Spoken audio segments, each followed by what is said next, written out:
அல்லேலூயா. நேற்றும் இன்றும் என்றும் மாறாது நமக்குள்ளே வாசம் பண்ணுகிற இறைமனிதன் இயேசு பெருமானுடைய திருப்பெயராலே உங்களை நான் வாழ்த்துகிறேன், வரவேற்கிறேன். அன்புக்குரிய தேவனுடைய உறவுகளே, கர்த்தருடைய பெரிதான கிருபையினால் இந்த ஒரு நாளை, இந்த வாரத்தின் இறுதி நாளிலே தேவர் கிருபையிலே வாழ தேவன் நமக்கு தந்திருக்கிற இந்த விலை மதிக்க முடியாத இந்த வாய்ப்பை எண்ணி ஆண்டவருக்கு நாம் நன்றி சொல்லுவோம். கர்த்தர் நம் மத்தியிலே பெரிய காரியங்களை ஒவ்வொரு நாளும் செய்து கொண்டே இருக்கிறார்.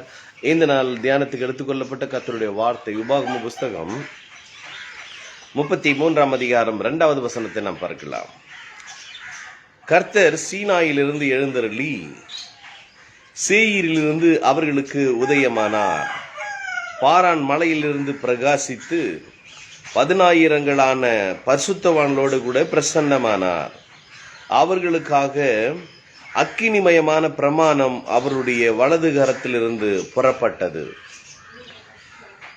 மரிப்பதற்கு முன்பாக மோசே தன்னுடைய இஸ்ரவேல் மக்களை ஆசீர்வதித்த ஆசீர்வாதங்களை இந்த வேத பகுதியிலே நாம் வாசிக்கிறோம். ஆசீர்வதிக்கிறதுக்கு முன்பாக தேவனுடைய ஸ்பாவங்களை இங்கே அடுத்த வசனத்தில் அவர் குறிப்பிடுகிறதை நாம் பார்க்கிறோம். கடவுள் எப்படிப்பட்டவர்? அவர் சீனாய் மலையிலிருந்து எழுந்தருளின தேவன். நீங்க நிறைய பேரு கடவுள் திடீர் எழுந்தருளுவாரா, ஆண்டவரே எழுந்தருளும். சங்கீதக்காரன் ஒரு வசனத்துல சொல்லும் போது 44ஆம் அதிகாரம் 23வது வசனத்துல ஆண்டவரே விழித்துக் கொள்ளும். அவர் என்ன தூங்குற மாதிரியும், ஆண்டவரே ஏன் மௌனமா இருக்கிறீங்க, ஆண்டவரே கொஞ்சம் எழுந்து ரட்சியம், ஆண்டவரே விடுவியும், ஆண்டவரே. இன்னைக்கு நிறைய பேர் நம்ம அப்படிதான் ஆண்டவர் குறித்த அறிவு. அவர் எழுந்தருளுகிற தேவன். எப்பொழுதும் அவர் எழுந்தருளி அப்படின்னா மரித்து உயிரோடு கூட எழுந்தார், அது ஒரு பக்கம். இங்கே சீனாயிலிருந்து எழுந்தருளினார். ஆரம்பத்துல பாத்தீங்கன்னா மோசே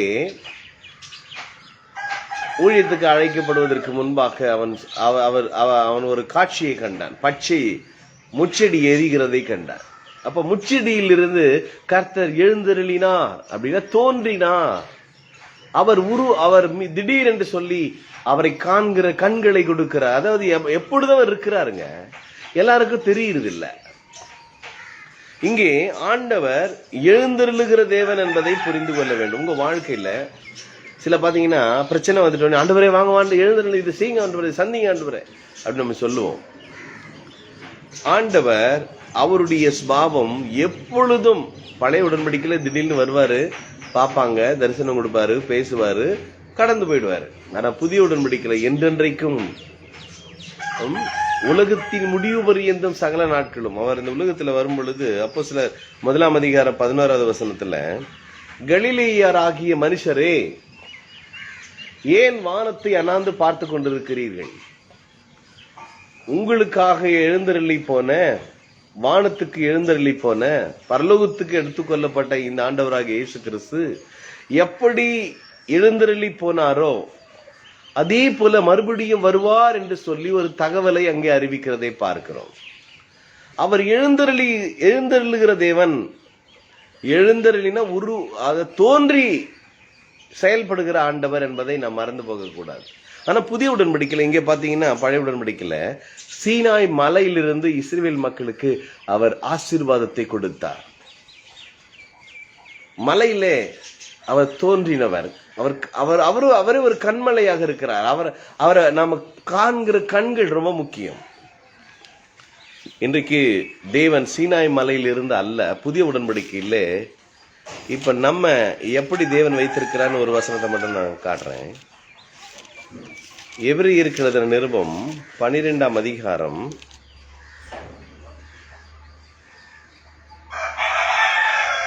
21-22 வாசிக்கிறேன். மோசேயும் நான் மிகவும் பயந்து நடுங்குகிறேன் என்று சொல்லத்தக்கதாக அந்த காட்சி அவ்வளவு பயங்கரமா இருந்தது. நீங்களோ, நம்மை பார்த்து சொல்றாரு, நாமோ சீயோன் மலையினிடத்திற்கும், அங்க என்ன மலை? சீனாய் மலை. இங்கே பார்க்கிறோம் சீயோன் மலை, தேவனுடைய பர்வதம், தேவன் வசிக்கிற இடம். அங்கே தோன்றி மறைகிற, இன்னைக்கு பாத்தீங்கன்னா கடவுள் ஒரு காலத்துல இங்க காட்சி கொடுத்தாருங்க. பெத்தேல் என்று பேர் வைக்கும் போது கூட அந்த படுத்து தூங்கின இடத்துல கல்லை வச்சுட்டு ஞாபகார்த்தமா இன்னைக்கும் பாத்தீங்கன்னா கடவுள் இங்க தோன்றாரு, இங்க அற்புதம் செஞ்சாரு. இன்னைக்கும் பாத்தீங்கன்னா நிறைய இந்த ரோமன் கத்தோலிக்கலாம் பார்த்தீங்கன்னா அங்கங்க அற்புதம் நடந்தது. ஆனால் அந்த இடத்த புனிதமா நினைச்சு அந்த இடத்துல போய் தேவனை தரிசிக்க போவாங்க நிறைய பேர். இன்றைக்கு அப்படி அல்ல, அந்த தேடுதல் அல்ல. நாம் இப்ப எங்க இருக்கிறோம்? சீயோன் மலையினிடத்திற்கும் ஜீவனுள்ள தேவனுடைய நகரமாகிய பரம எருசலேமிடத்திற்கும். அந்த கடைசியில பாருங்க 24, தெளிக்கப்படும் ரத்தத்திற்கும் வந்து சேர்ந்தீர்கள். சேர போறீங்க அல்ல, இனி வருவீங்க அப்படின்னு அல்ல. நாம் இப்ப எங்க இருக்கிறோம்?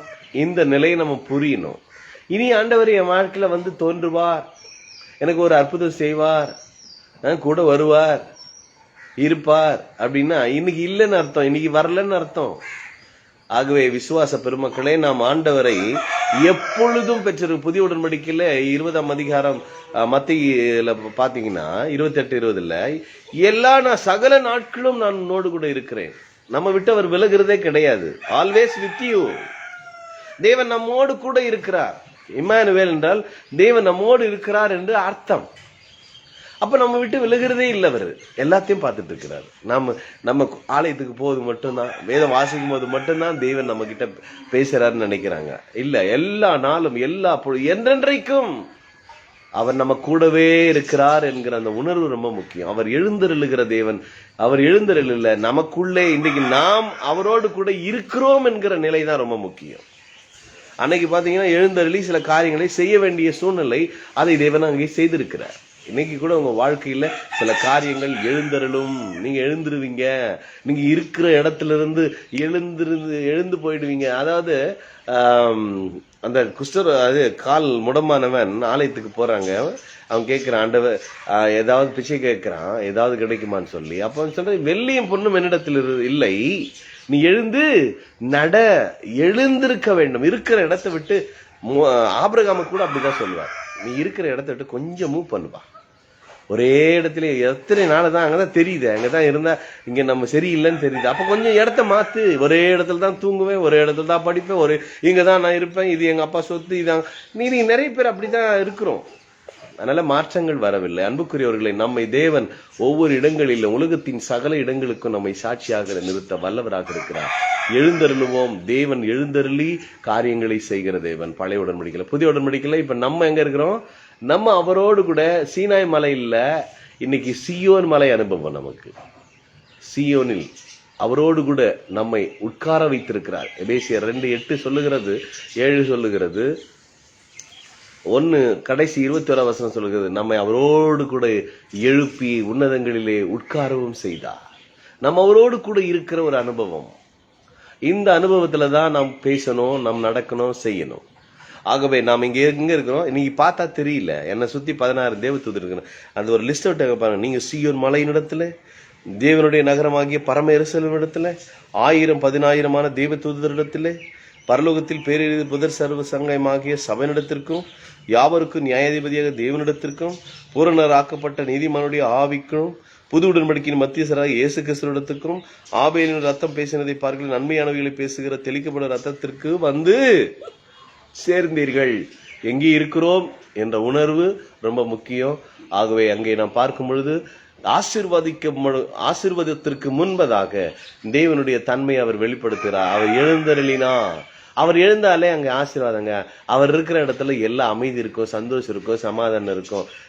எல்லாமே இன்னைக்கு எங்கேயோ இல்லைங்க. எங்கேயோ பிரசன்னத்தை அங்க போனா கிடைக்குமா, இங்க போனா கிடைக்குமா? ஏங்க உங்களுக்குள்ள இருக்கிறார், உங்களுக்குள்ள எழுந்தருளி இருக்கிறார்.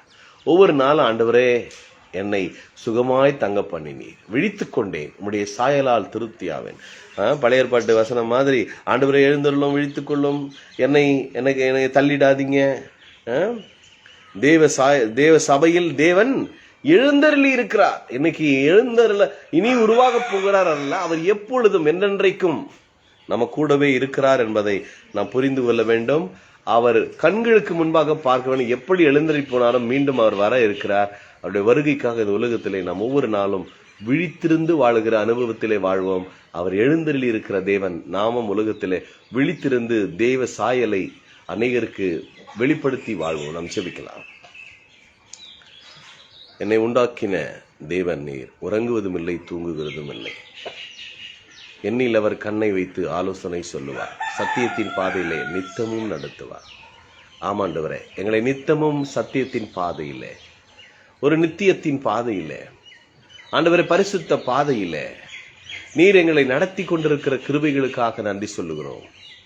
ஆண்டவரே, உம்முடைய வழி ஆச்சரியமானது. உம்முடைய கரத்திலிருந்து அக்கினிமயமான பிரமாணம் வெளிப்பட்டது அன்றைக்கு. இன்றைக்கு நீரே எங்களுக்குள் வாசமாயிருக்கிறீர். உம்முடைய கரம் செய்கின்ற அற்புதங்கள் எங்கள் மூலமாக நாங்கள் உம்முடைய செய்கையாக இருக்கிறோம். அதற்காக நன்றி சொல்லுகிறோம்.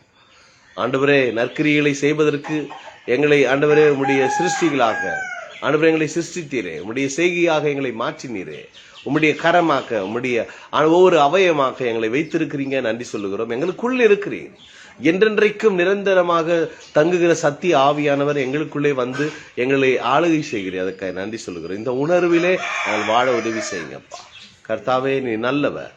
எழுந்தருளி அன்றைக்கு ஆசீர்வாதத்தை ஆண்டவரே மோசேயின் வாயின் மூலமாக இஸ்ரவேல் மக்களுக்கு அருளின தேவன், இன்றைக்கு எங்களை கொண்டு இந்த உலகத்துல எல்லாருக்கும் ஆசீர்வாதங்களை பறைசாற்றுகின்ற, பகிர்ந்து கொடுக்கின்ற அந்த ஜீவனுள்ள தேவன் மேல் நாங்கள் நம்பிக்கையுள்ளவர்களா வாழ நீ உதவி செய்யுங்கப்பா. இந்த நம்பிக்கை எங்களை விட்டு எடுபடாமல் ஒவ்வொரு நாளும் எங்கள் கூடவே இருக்கிறீங்க என்ற அந்த உணர்வோடு கூட ஆண்டவரே எங்கள் வாழ்க்கையில ஒவ்வொரு நிமிடத்தையும் நாங்கள் கடக்க நீங்க உதவி செய்யுங்கப்பா. ஒவ்வொருவரையும் மனதார இயேசு கிறிஸ்துவின் நாமத்திலே நாங்கள் வாழ்த்துகிறோம், ஆசீர்வதிக்கிறோம். எல்லா குறைகளும் நிறைவடையட்டும். இம்மட்டும் நடத்தின எல்லா ஆண்டவரை காரியங்களை எண்ணி உமக்கு நன்றி சொல்லுகிறோம். தொடர்ந்து இந்த நாளுக்குரிய கிருபைகளால், ஆசீர்வாதங்களால், நன்மைகளால், பாக்கியங்களால் ஆண்டவரை கிருபைகளால் நிரப்புங்கப்பா, நடத்துங்க. நன்றி நன்றி நன்றி. இயேசு கிறிஸ்துவின் நாமத்தில் பிதாவே, ஆமேன். கர்த்தர் நல்லவர். வார்த்தை பிடிப்போம். வாழ்விலே மாற்றங்களை வார்த்தை நமக்குள்ளே உண்டாக்கும். Bless you all. Have a wonderful day. Thank you.